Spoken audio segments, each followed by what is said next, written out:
मध्य प्रदेश की जनता ने 230 विधानसभा सीटों पर अपने मताधिकार का उपयोग किया है। गुलाबी ठंड के बीच सुबह से वोटर्स अपने अपने प्रत्याशियों को जिताने के लिए पोलिंग बूथ पहुंचकर वोट देने पहुंचे। इस बार बड़ी संख्या में पहली बार मतदान करने वाले वोटर्स भी पहुंचे। वोटिंग सुबह 7 बजे से शुरू हुई और करीब 5 बजे तक 71% मतदान रहा। मतदान केंद्र पर लोगों की भारी भीड़ के साथ राजनेताओं ने भी मत का इस्तेमाल किया।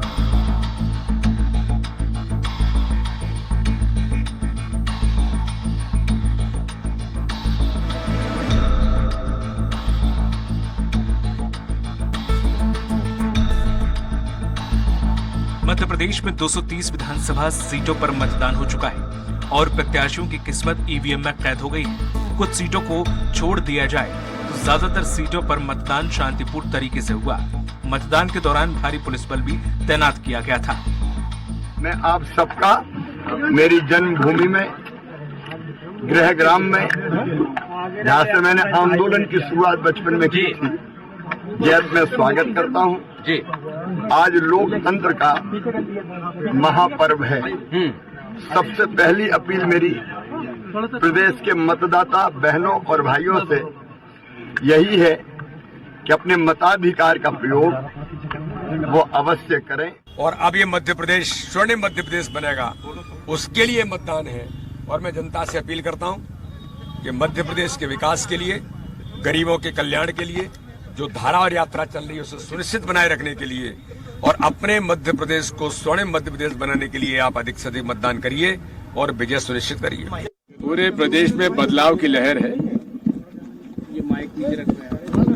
धन्यवाद। तो बता चुका हूँ, आज फिर बहुत दोहराने की आवश्यकता नहीं है। सर आप 135 कहते रहे, कुछ बढ़ रहा आंकड़ा क्या?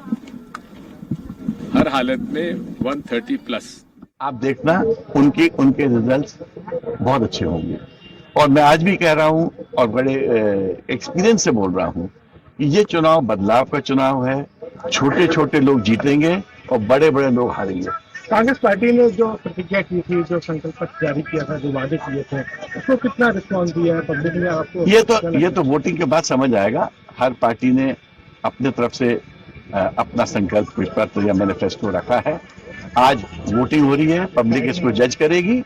बट मैं पब्लिक की माइंड की बात बता रहा हूँ आपको। पब्लिक अपने जीवन स्तर की बात सोच रही है और जो भी पार्टी ने अब उनके जीवन स्तर से कनेक्ट हुए हैं या उनकी यूथ से कनेक्ट हुए हैं, उसको बहुत एडवांटेज है। बहरहाल वोटिंग हो चुकी है, वहीं कांग्रेस और बीजेपी के अपने अपने दावे हैं। ऐसे में देखने वाली बात होगी कि आने वाली 3 तारीख को आखिर जीत किसकी होती है।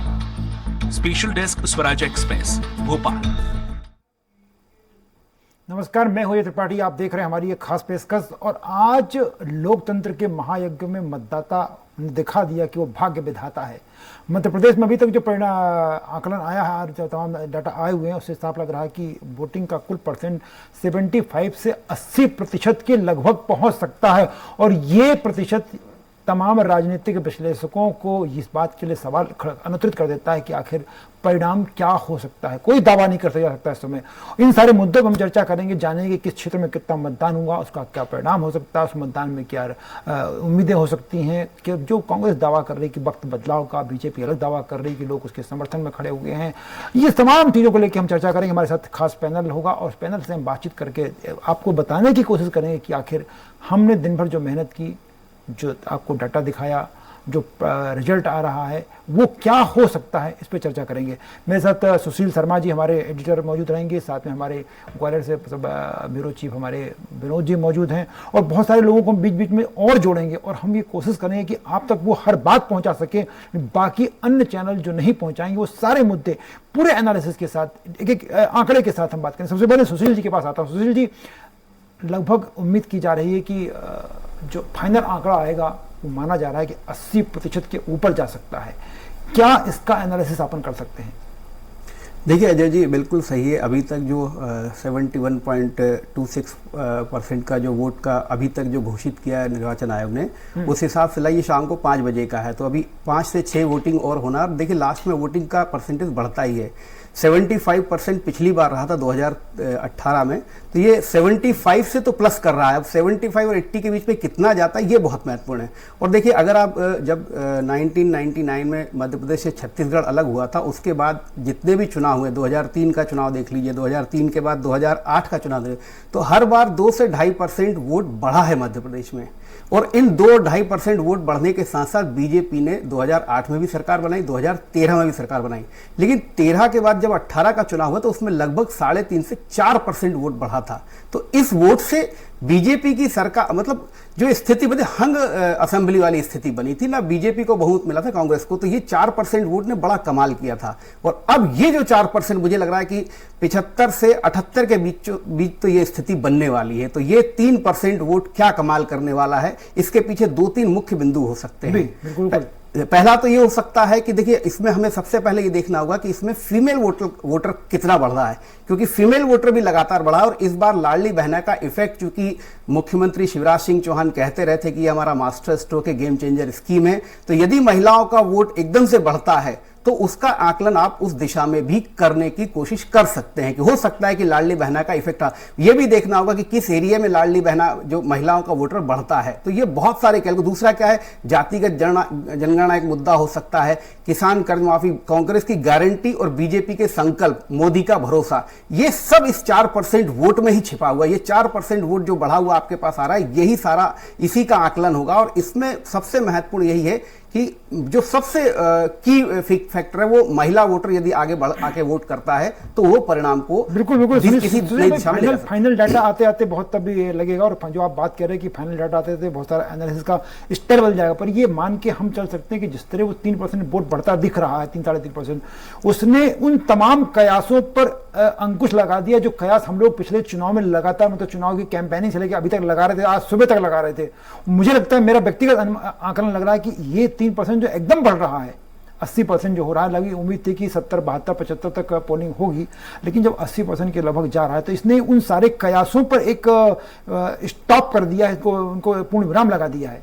नहीं, बिल्कुल ठीक कह रहा है अजय जी। अगर आप बहुत सिर्फ परसेंटेज के आधार पे कोई आकलन नहीं कर पाएंगे, आपको एरिया वाइज, ग्रामीण, शहरी क्षेत्र, आदिवासी क्षेत्र, सीटों में, सामान्य सीटों पे वोट बढ़ाएगी, तो ये सारे चीज़ों का एनालिसिस करके भी आप किसी नतीजे पे पहुंच पाएंगे। दूसरा देखिए, आप अगर 3% बढ़ा हुआ माने तो लगभग आधा से 1% के बीच तो निर्वाचन आयोग की कवायद युवाओं में वोट देने की जागरूकता जो है, जो आप देखिए हर बार जो है 20 से 25 लाख नए वोटर बढ़ते हैं, तो इनमें से ज्यादातर युवा वोट करने के लिए बड़े उत्साहित रहते हैं। तो ये एक स्वाभाविक वोटर है जो लगातार हर बार आपको वो इसमें दिख रहा है। लेकिन जो गेम चेंजर जो 2 से 2.5% है, वो बहुत महत्वपूर्ण भूमिका अदा करने वाला है और उसी पर निर्भर होगा कि आने वाले 3 दिसंबर को किस तरीके की तस्वीर जो है ईवीएम से निकलकर आने वाली है। नहीं, स्वाभाविक रूप से वो तस्वीर जो निकल कर आएगी वही बड़ी बहुत प्रभावित करेगी। और एक बहुत महत्वपूर्ण जो अभी तक का डाटा दिख रहा है उसमें कि महत्वपूर्ण दिख रहा है कि जो पोलिंग बढ़ी है वो ग्रामीण क्षेत्रों में ज्यादा बढ़ी है। इसलिए मैं विनोद के पास आता हूँ। विनोद, आपने पूरा चंबल का इलाका हर छान मारा, पिछले 15-20 दिन से आप लगातार एक सीट पे जा रहे थे, लेकिन सुबह से जो आंकलन लग रहा था ग्वालियर चंबल इलाके में, फिर भी अगर दिमनी की घटना छोड़ दी जाए, इस बार बड़ा शांतिपूर्ण माहौल रहा। क्या आपको लग रहा है कि जिस तरह की वोट बढ़ी है, जिस तरह का वोट का प्रतिशत बढ़ता दिखाई पड़ रहा है और विशेषकर ग्रामीण क्षेत्रों में वोट बढ़ता दिखाई पड़ रहा है पोलिंग, उसका क्या आंकड़ा आपको लग रहा है, आपके अगर पर्टिकुलर आपके इलाके की बात की जाए तो? मैं ये बताना चाहता हूँ कि ग्वालियर में एक अवापुरा क्षेत्र है, ग्वालियर दक्षिण विधानसभा में, वहां पर आप देखिए कि अभी भी 500 से ज्यादा मतदाता मौजूद हैं और ये अभी भी मतदान कर रहे हैं और अपनी बारी का इंतजार कर रहे हैं। कुछ देर पहले यहाँ कलेक्टर और जो कांग्रेस प्रत्याशी है उसके बीच में विवाद भी हुआ था। अब हम बात कर लेते हैं, अभी मौके पर ही हम मौजूद हैं और लगता है कि जो मतदान है तकरीबन 10:30-11 बजे तक चलेगा, जिस भीड़ के हिसाब से जो स्थिति बनी हुई है, तो मतदान जो प्रतिशत है वो वाकई बढ़ेगा। ग्रामीण क्षेत्रों में ये प्रतिशत ज्यादा देखने को मिल रहा है, क्योंकि अगर भितरवार की हम बात करें तो वहाँ जो शहरी क्षेत्र है उससे ज्यादा मतदान प्रतिशत रहा है, डबरा में ज्यादा मतदान प्रतिशत रहा है, ग्वालियर ग्रामीण में ज्यादा मतदान प्रतिशत रहा है और जो तमाम आसपास के जिले हैं जो ग्रामीण क्षेत्रों से जुड़े हुए हैं और विधानसभा में मतदान का जो प्रतिशत है वो काफी अच्छा रहा है। जिससे माना जा सकता है कि जो लोग हैं जिस बार बढ़ चढ़कर मतदान में भाग लिया है और वो इस बात को समझ रहे हैं। क्योंकि देखिए दो चीज होती है, अगर मतदान ज्यादा होता है तो दोनों ही बात हो सकती है, या तो सरकार के खिलाफ जाता है या फिर सरकार के पक्ष में जाता है। अब ये साफ अभी फिलहाल नहीं हो पा रहा है कि आखिर जो मतदान ज्यादा हुआ है। हम और सुशील वही बात कर रहे थे कि देखिए अक्सर एक माना जाता है कि अगर 60% 65% वोटिंग हो रही है, इसका मतलब है कि सरकार जो भी सरकार है वो सरकार बनी रहेगी। जब 60-65 को जो जैसा सुशील बता रहे कि हर बार 2.5% बढ़ता है, तो ये माना जाता है कि 2.5% बढ़ता है, 2% बढ़ता है तो वो सरकार के पक्ष में जाता है। लेकिन जब अचानक से 3, 3.5, 4% बढ़ता है तो सरकार के खिलाफ चला जाता है। पिछली बार जैसे देखा हुआ कि एकदम से 2%, 2.5% जो बढ़ता था वोट, वो बीजेपी को उसने सरकार में बनाए रखा। लेकिन अचानक 3, 3.5%, 4% जब वोट बढ़ा तो उस वोट ने बीजेपी को सत्ता से बाहर कर दिया। वोट परसेंट बीजेपी के पक्ष में अधिक होने के बावजूद सीटें बीजेपी की कम हो गई और कांग्रेस में सरकार बन गई। इस बार जो आकलन दिख रहा है वो दोनों से हटके दिख रहा है कि वो 2.5% जो एक ट्रेडिशनल इंक्रीज होता है वो बढ़ रहा है। 2.5% में आप मान लीजिए 1% चुनाव की अपनी कवायद हो गई। लेकिन जैसा आप बता रहे हैं कि 500 की भीड़ अभी भी लगी हुई है। अगर आपके वो मतदान केंद्र पे, ग्वालियर बड़ा शहर है, वहाँ उतने लोग लगे हुए हैं, मतदान केंद्र पर लगे हुए हैं। और जैसा आप बता रहे हैं कि डबरा में, भितरवार में जो ग्रामीण इलाके वहाँ भी वोटिंग अच्छी हुई है। ये कई बार अब कयास लगाने में बड़ा अटपटा लग रहा है कि आखिर इसका क्या अर्थ लगाया जाए। वही बात हम लोग भी कर रहे थे। संदीप मेरे साथ जुड़ गए हैं, संदीप भोपाल से। संदीप, भोपाल में वोटिंग थोड़ी कम हुई है। पूरे मध्य प्रदेश से जो परिणाम अभी तक आ रहे हैं, रिजल्ट आ रहा है, उससे साफ लग रहा है कि वोटिंग बहुत हुई है। लेकिन मध्य प्रदेश का राजधानी होने के बावजूद यहाँ चुनाव आयोग, प्रशासन, शासन, सारी पार्टियों के पॉलिटिकल हेडक्वार्टर्स के बावजूद भी वोटिंग थोड़ी कम दिखाई पड़ी। क्या अनुमान लगाया जा रहा है आपका? जी बिल्कुल, देखिए अजय जी, जिस तरह से सुबह से मतदान की जो चाल रही वो सुबह से तो तेज दिखाई दी, लेकिन जो तेज गति थी धीरे धीरे करके दोपहर तक आते आते जो कतारें थी मतदान बूथों के बाहर वो कम होती गई। लेकिन इसके बाद जो 4 बजे के आसपास जो एक बार फिर मतदान केंद्रों तक लोग पहुंचे, मतदाता पहुंचे और वहां फिर से जाकर वोटिंग की। एक समय ऐसा था अजय जी जब 30% के आसपास जो है वोटिंग 2 बजे के आसपास दिखाई दे रही थी, लेकिन अब मत प्रतिशत बढ़ा है और 61% के आसपास जो है भोपाल में भी वोटिंग हुई है। कहीं ना कहीं राजधानी है, ऐसे में यहाँ पर तमाम प्रयास जो है शासन, प्रशासन, निर्वाचन आयोग के साथ ही जो एनजीओज है या जन जागरूकता थी वो लोगों तक पहुंचाई गई। लेकिन इसके बावजूद जिस तरह से पूरे प्रदेश से बम्पर वोटिंग की खबरें आ रही हैं, चाहे वो 3 बजे तक बालाघाट की 3 विधानसभा क्षेत्रों में मतदान हुआ, वो भी कहीं ना कहीं 76% से ऊपर गया। लेकिन राजधानी होने के बावजूद 61% अभी तक का मतदान प्रतिशत आ रहा है। लेकिन इसको निर्वाचन आयोग यही कह रहा है कि हम पुराने लक्ष्य जिस तरह से 65% के आसपास 2018 में वोटिंग हुई थी उस लक्ष्य को पालेंगे। अभी भी कई मतदान केंद्रों पर मतदाता मौजूद है और मतदान। संदीप, मैं सुशील जी से हम लोग बात कर रहे थे। सुशील जी, एकदम जो बात आ रही कि जैसे संदीप बता रहा है कि वहाँ पर भोपाल में वोटिंग, अभी चुनाव को लग रहा है कि वोटिंग का टारगेट पिछले टारगेट के बराबर पहुंच जाएगा। उसके बाद भी आप देखिए कि भोपाल जैसे शहर में वोटिंग कम हुई है, लेकिन जो ग्रामीण इलाका भोपाल का भी है वहाँ वोटिंग परसेंट बढ़ा है। तो क्या इसको लग रहा है कि लोग आखिरी में बीजेपी के पक्ष में निकले हैं, या जो, क्योंकि जिस तरह अगर बदलाव की बात, जहां तक हम लोगों ने पिछले 5-6 चुनाव देखे लगातार, जब बदलाव की बात कही जाती है, वक्त के साथ बदलाव की बात की, तो दोपहर तक ही वोटिंग एक ट्रेंड अपने लगने लगता है कि बदलाव को लेकर के लोगों में नाराजगी है या सत्ता के खिलाफ नाराजगी जा रही है। लेकिन आज जिस तरह से वोटिंग ग्रामीण इलाकों में हुई है, उससे कई बार ऐसा एहसास नहीं होता आपको कि जो सरकार की तमाम योजनाएं थी, चाहे लाडली लक्ष्मी हो, जो तमाम दावे कर रही थी, उनका असर लास्ट में दिखाई पड़ रहा है? नहीं, देखिए अजय जी, अगर आप सिर्फ भोपाल की बात करेंगे तो देखिए बहुत आश्चर्य वाली बात है कि जहां पर मुख्य निर्वाचन पदाधिकारी बैठते हैं, जहां पर से सरकार संचालित होती है, उस शहर में अगर वोट परसेंट 61 या 65% होता है तो ये कहीं ना कहीं प्रशासन, सरकार और निर्वाचन पदाधिकारी की कार्यालय की लापरवाही है या उनके अभियान या उनके कैंपेन की कमी है। देखिए, हम एक तरफ जैसे भोपाल के ग्रामीण क्षेत्र की बात कर लें तो इसका मतलब है कि ग्रामीण क्षेत्र का मतदाता ज्यादा कमिटेड है अपने मताधिकार के प्रति। वो कमिटमेंट हो सकता है उसका पॉलिटिकल पार्टी के प्रति, विचारधारा के प्रति हो सकता है, कैंडिडेट के प्रति हो सकता है, लेकिन वो कमिटमेंट आपको शहरी क्षेत्र में जहां पढ़ा लिखा वर्ग है, जहां पर सभ्य लोग रहते हैं, जहां पर अच्छे लोग रहते हैं, जो मत को समझते हैं, जो अपने अधिकारों की बात बार बार करते हैं, सरकार से अधिकारों की मांग करते हैं, वो वोट के प्रति कितने लापरवाह होते हैं, ये दृश्य नजर आता है। महाकौशल की बात करेंगे थोड़ा सा अरविंद दुबे जी हमारे साथ जुड़ गए हैं। अरविंद भाई, जबलपुर के साथ पूरे महाकौशल पर आपकी एक प्रतिक्रिया चाहेंगे कि वोटिंग परसेंट वहां भी बहुत तेजी के साथ आखिरी दाव में हमने जब हमारे पास जो आंकड़े आ रहे हैं उसको देखा कि पूरे महाकौशल में चाहे वो बालाघाट और मंडला में तो 3 में तक वोटिंग हुई, वहां भी संदीप बता रहे थे कि 70% के लगभग वोटिंग हो गई है। तो महाकौशल में जिस तरह से एकदम वोटिंग बढ़ी है, इसका क्या आकलन लगाया जाए? लाइव चल रहा है असर अजय जी, यदि हम देखें इसका सीधा सा असर सिर्फ इतना है कि ग्रामीण क्षेत्रों में बड़े नेताओं के जो दौरे थे वो बहुत तेज थे, उनकी फ्रिक्वेंसी बहुत ज्यादा थी और इंटेंसिटी बहुत ज्यादा थी, यानी तीव्रता बहुत ज्यादा थी। उन्होंने बहुत ज्यादा वहां पर मतदाताओं को जगाने का प्रयास किया है, चाहे वो बीजेपी रही हो, चाहे वो कांग्रेस रही हो या कोई और अन्य छोटे दल रहे हो। उनके नेताओं ने जो जागृति का काम किया है, उन्होंने अपने मतदाताओं को भले ही अपनी पार्टी के लिए जगाने का काम किया, लेकिन वोट करने के लिए भी उन्होंने साथ में जगाने का काम किया। यही वजह थी कि ग्रामीण क्षेत्रों में सबसे ज्यादा परसेंटेज ऑफ वोटिंग जो है वो ज्यादा रहा।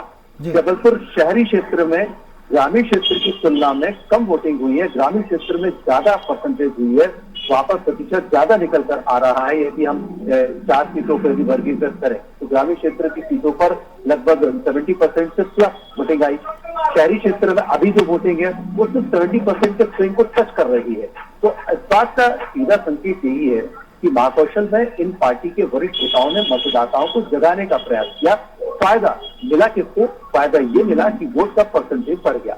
अब हमको ये देखना होगा कि इस बढ़े हुए वोट परसेंटेज का जो स्विंग है वो किस तरफ जा रहा है। क्या बीजेपी को फायदा हो रहा है, जो रूलिंग पार्टी उसको फायदा हो रहा है, या जो कांग्रेस आपको उसको फायदा हो रहा है? मैं वही उसी पॉइंट पे आ रहा हूँ। इस पॉइंट को बात करने के पहले, चर्चा करने के पहले हमको एक बात ध्यान में रखना होगी अजय जी, वो ये कि ये ना 2018 की परिस्थितियां हैं, ना 2008 की परिस्थितियां हैं, ना 2003 की परिस्थितियां हैं। ये बिल्कुल अलग, बिल्कुल अतुलनीय, बिल्कुल अकल्पनीय परिस्थितियां हैं जिन पर मध्य प्रदेश का ये चुनाव लड़ा गया। ये चुनाव बिल्कुल अलग तर्ज पर लड़ा गया, लोकसभा की तर्ज पर लड़ा गया। इनमें योद्धा जो थे वो महान बड़े योद्धा थे, कोई छोटे योद्धा नहीं थे, प्रादेशिक स्तर के योद्धा नहीं थे। ऐसी परिस्थिति में ये चुनाव लड़ा गया। इस पर ऐसे में कोई भी कयास लगाना, कोई भी गणित बिठाना कि 3% वोट पहले बढ़ता था तो ये पार्टी को फायदा होगा, रूलिंग पार्टी को फायदा होगा, इसको नुकसान होगा, नहीं, सारे गणित फेल हैं। सिंपल ये देखना होगा कि हालात परिस्थितियां क्या कह रही हैं। हालात परिस्थितियां ये कह रही हैं कि दोनों दल एक समान स्थिति पर आकर खड़े हैं, दोनों दलों में विघटन भी एक साथ है, दोनों दलों में फूट भी एक साथ है, दोनों दलों में एकजुटता भी एक साथ दिख रही है। और ऐसे में आप आकलन करना बहुत मुश्किल होता है। और इसमें एक बात और, वो जो नए युवा मतदाता हैं वो डिसिसिव पॉइंट्स हैं अजय जी। इस बात को ही हमें ध्यान में रख के कैलकुलेशन करना है कि आज की परिस्थितियां और जो युवा बिल्कुल मैं आपकी इस बात से बिल्कुल सहमत हूं कि जिस तरह का आंकड़े परिणाम क्या रहे। विनोद, पूरे ग्वालियर चंबल में जो हंगामा हुआ करता था हर चुनाव में, वो इस बार दिमनी वाली कहानी छोड़ दी जाए तो बहुत ज्यादा हुआ नहीं है। ऐसे में वहां भी ये अनुमान लगा पाना बड़ा मुश्किल लग रहा है इस बार की आखिरकार ये जो वोटिंग परसेंट है या जिस तरह का परिणाम आया वो क्या परिणाम देगा। विनोद? हाँ, बिल्कुल सही है। देखिए अजय जी, कई चुनाव हमने देखे हैं, 2003 का देखा, 8 का देखा, उसके बाद 18 का देखा, उससे पहले भी देखा कि ऐसा कोई चुनाव नहीं था जब भिंड और मुरैना में हिंसा नहीं हुई है और वहां लोगों की मौतें नहीं हुई वो चुनाव के दौरान। लेकिन ये पहली बार था जो दिल्ली में एक छोटी सी घटना को अगर छोड़ दिया जाए तो पूरी तरह से शांतिपूर्ण तरीके से चुनाव निपट गया और प्रशासन ने राहत की सांस ली। 2008 में मैंने देखा था कि जब विधानसभा चुनाव हुआ तो पुनर्मतदान हुआ, पुनर्मतदान के बाद भी पुनर्मतदान हुआ। इतनी हिंसा हुई थी उस समय, और आपको भी पता होगा कि पुनर्मतदान के बाद पुनर्मतदान होना कितनी फेल्यूर होता है प्रशासन के लिए, उसका दृश्य भी देखा।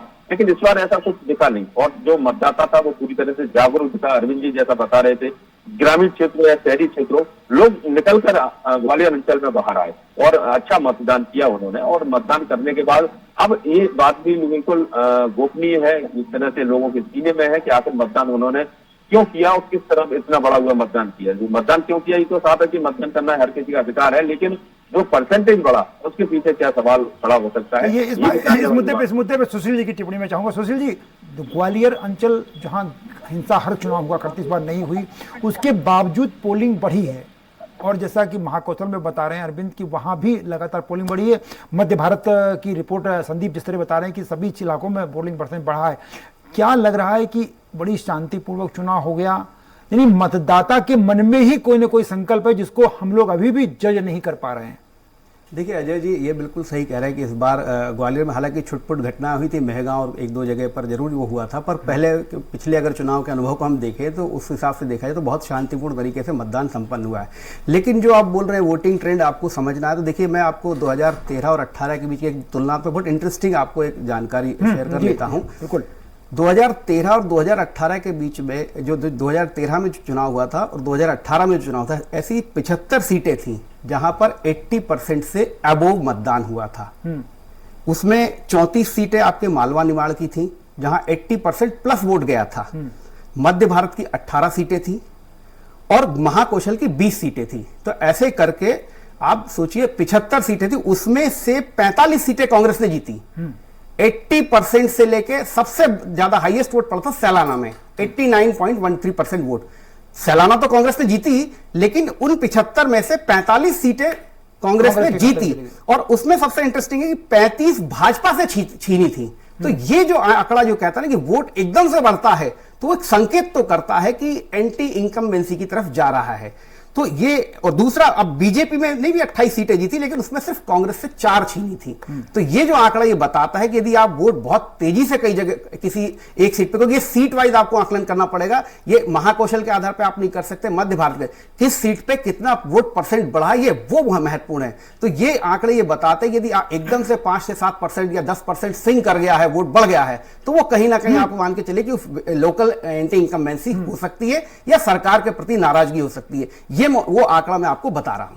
मैं एक लौटूंगा संदीप से एक सवाल, उसके बाद अमित के पास आऊंगा। रतलाम से अमित मेरे साथ जुड़ रहे हुए हैं। संदीप, भाजपा कांग्रेस दोनों के सारे दिग्गज भोपाल में मौजूद हैं। दिग्विजय सिंह जी भी मेरे ख्याल से भोपाल में है, कमलनाथ जी भोपाल में है, शिवराज जी भोपाल में, बीडी शर्मा, आपकी बहुत लोगों दिन भर में चर्चा होगी। उनका क्या आकलन कह रहा है, वो क्या आकलन, इसका पूरा रिजल्ट का क्या अनुमान लगा रहे हैं वो लोग?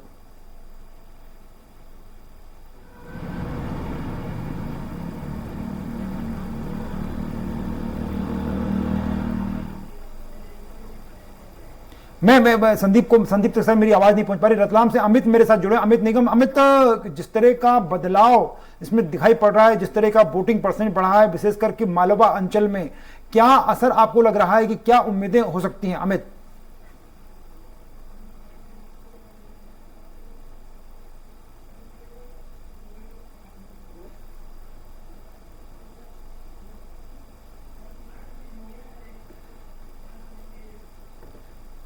अमित निगम से मेरी आवाज नहीं पड़ी। संदीप मेरा सवाल आप सुन पा रहे हैं? संदीप अगर सुन पा रहे तो मेरा सवाल यह था आपसे कि आज भाजपा और कांग्रेस के सारे दिग्गज भोपाल में, कमलनाथ जी भोपाल में, दिग्विजय सिंह जी भोपाल में, बीडी शर्मा, शिवराज सिंह चौहान, आप लोग दिन भर इन फील्ड में रहे, उनसे बातचीत करते रहे, ये लोग क्या आकलन दे रहे हैं, ये क्या अनुमान लगा रहे हैं नेता लोग बड़े?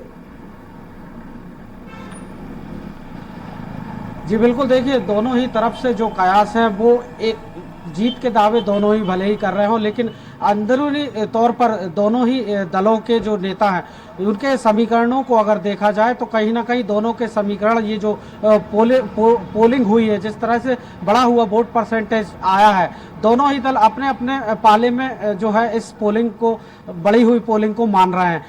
इसके अलावा अगर बात की जाए तो कमलनाथ आज भोपाल आए, पहले वोटिंग की उन्होंने छिंदवाड़ा में, उसके बाद जो कांग्रेस ने वॉर रूम बनाया उन्होंने उसमें यही दावा किया कि जो भाजपा है वो घबराई हुई है और इसी बौखलाहट उसके अंदर है, इसीलिए जो है तमाम जो नेता हैं बीते चुनाव प्रचार में उन्होंने उतारे। जबकि कांग्रेस की अगर बात की जाए तो कांग्रेस का चुनाव जो है जनता लड़ रही थी, ना कि कांग्रेस लड़ रही थी, इस तरह के दावे जो है कमलनाथ करते हुए दिखाई दिए। वहीं बीडी शर्मा की अगर बात की जाए, वो भी भोपाल में मौजूद थे, उन्होंने बीजेपी का वॉर रूम संभाला और पूरे प्रदेश की स्थिति पर नजर रखी, लेकिन उनके चेहरे की अगर बात की जाए तो मुस्कुराहट और रंगत यही बता रही थी कि कहीं ना कहीं मुकाबला फंसा हुआ है, कहीं ना कहीं जो है टफ जो चुनाव इस बार हुआ है। चूंकि बीजेपी बीते 18 सालों से सत्ता पर काबिज है, ऐसे में डर एक स्वाभाविक चीज होती है अजय जी कि कहीं ना कहीं जो बढ़ी हुई पोलिंग है वो एंटी ना हो या फिर फेवर में हो। दोनों ही जो है इसके चलते सारे समीकरण दोनों ही दलों के गड़बड़ाए हुए हैं। बिल्कुल मैं आखिरी में बिल्कुल ये लग रहा है कि जो अरविंद दुबे जो बात कह रहे थे, बिल्कुल अरविंद दुबे जो बात कह रहे थे कि पोलिंग का जो परसेंट एकदम से बढ़ा है, उससे कोई भी आकलन कर पाना, कोई भी एनालिसिस कर पाना बड़ा मुश्किल लग रहा है। सुशील जी जो बता रहे, मैं फिर सुशील की बात कहूंगा। सुशील जी आप जो बता रहे थे कि पिछली बार जब बढ़ा, लेकिन इस बार उससे भी ज्यादा ग्राफ ऊपर जा रहा है, इसका क्या अनुमान लगाया सकता है? देखिए, इसका अनुमान लगाने के लिए आपको बस एक और मैं जानकारी देता हूँ। देखिए, आप अगर जब से शिवराज सिंह चौहान मुख्यमंत्री बने हैं उसके बाद से अगर महिला वोटर्स का स्विंग भी आप देखेंगे तो ये बड़ा इंटरेस्टिंग है।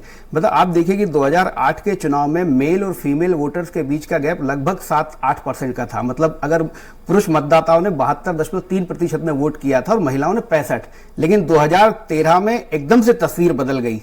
महिला मतदाता 70% 5% के 70.9 यानी 6% के लगभग स्विंग कर गए और पुरुष मतदाता सिर्फ 1.5% बढ़े थे। और 2018 में स्थिति और बड़ी हो गई कि 70 से 74% महिला वोटिंग हो गई और पुरुष वोटिंग जो है 73 से 75 हुई। तो ये कहीं ना कहीं महिला मतदाताओं का एक तरफा कहीं ना कहीं जाके जो है वोट की तरफ दर्शाता है। महिला बहुत संवेदनशील होती है, भावनात्मक रूप से जो है बहुत ज्यादा अटैचमेंट उनका हो जाता है, तो ये वो दर्शाता है। और ये मैं इसलिए बोल रहा हूं कि 2023 के चुनाव में महिला मतदाता बहुत बड़ी तस्वीर तय करेंगे। यदि महिला मतदाता ज्यादा संख्या में निकलते हैं, जैसा कि अनुमान लगाया भी जा रहा है और जहां सूचनाएं भी हमें तमाम संवाददाताओं से मिली है, तो ये एक बहुत बड़ा फैक्टर काम करेगा। यूथ वाली बात अरविंद ने भी कही, जो मैंने भी कही थी, और आप भी इस बात को स्वीकार कर रहे हैं कि यूथ भी अपना एक पहली बार वोट करता है तो उसका नजरिया बिल्कुल अलग रहता है। तो ये सारी चीजें ही जो है इस बार तय करेंगी। पर फिलहाल जो है अगर 4 से 5% का अगर वोट बढ़ता है जैसा कि संभावना लग रही है, तो फिर जो है दोनों ही दलों के लिए भले चिंतन कर ले, भले मनन कर ले, अपनी अपनी तरफ होने के दावे कर ले, पर गारंटी इसकी कोई नहीं ले पाएगा, ना भरोसा किसी को। अमित निगम जुड़ रहे हैं रतलाम से। अमित, आपसे समझना चाहूंगा कि मालवा अंचल में विशेषकर रतलाम और मंदसौर इलाका, जो वो इलाका बिल्कुल राजस्थान से सटा हुआ है, इस बार वोटिंग कैसी रही और विशेषकर महिलाओं का कैसा जुनून वहां पर दिखाई पड़ रहा है? सर, मैं बताना चाहूंगा कि रतलाम से या अगर अपन रतलाम की बात करें तो महिला मतदाता है बहुत ज्यादा संख्या में। अमित, आपके पीछे अभी भी लोग दिखाई पड़ रहे हैं वोट डालते हुए। हेलो, आपके पीछे अभी भी लाइन दिखाई पड़ रही, क्या वोटिंग जारी है अभी क्या? सर, मैं यहाँ पे था जहाँ पे ईवीएम मशीन वगैरह जमा हो रही है।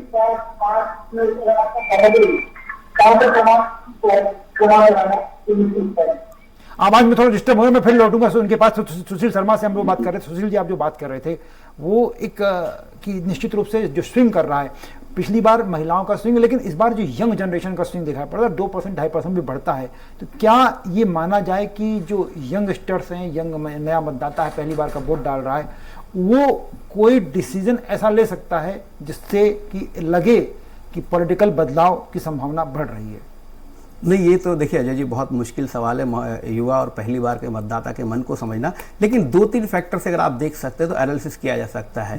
क्या उनकी मोदी के प्रति आस्था हो सकती है, मोदी की सरकार के प्रति हो सकती है, या जो राहुल गांधी ने जो पदयात्रा की थी और एक नए ऊर्जावान नेता के रूप में फिर से स्थापित हुए थे, तो इन दोनों में से किसकी तरफ वो किया है, या फिर स्टेट के मुद्दे पर आकर बातचीत की है। स्टेट में देखिए एक बहुत बड़ा मुद्दा जरूर कांग्रेस ने उठाने की कोशिश की थी, उसका असर हमको तो दिखाई नहीं दिया, पर हो सकता है मतदाता ने उसको एक्सेप्ट किया हो कि जो परीक्षाओं में जो गड़बड़ी थी, जो परीक्षाएं नहीं हो रही थी या भर्तियों में जो प्रॉब्लम्स आ रही थी, वो एक इश्यू बनाने की कोशिश की थी, पर वो इश्यू बना नहीं था। लेकिन हो सकता है मतदाता में, युवा मतदाता ने उसको लेकर जागरूकता रही और उन्होंने वोट उस आधार पर भी किया। तो ये बहुत बड़ी, बिल्कुल मैं आपसे बिल्कुल सहमत हूं कि यंग जनरेशन के मन को अगर पढ़ने की कोशिश, आज जब फील्ड में भी हम लोग भी गए तब दिखा कि वो उसके मन में मोदी को लेकर के, राहुल गांधी को लेकर के बड़ा उत्साह है। उसे कमलनाथ, शिवराज सिंह चौहान, दिग्विजय सिंह, बीडी शर्मा से कोई मतलब, लेकिन राहुल गांधी और नरेंद्र मोदी या प्रियंका जी से इन लोगों का उत्साह पड़ता और ये परिणाम में असर डालेगा। फिलहाल मेरे पास थोड़ा वक्त की कमी है, अगला बुलेटिन मुझे देना है, लेकिन वक्त का कम होने के कारण सबको मैं धन्यवाद देता हूं। विनोद जी आपका, अमित तुम्हारा, संदीप आपका और अरविंद हमारे साथ जुड़े थे। सुशील जी आपका भी बहुत बहुत धन्यवाद।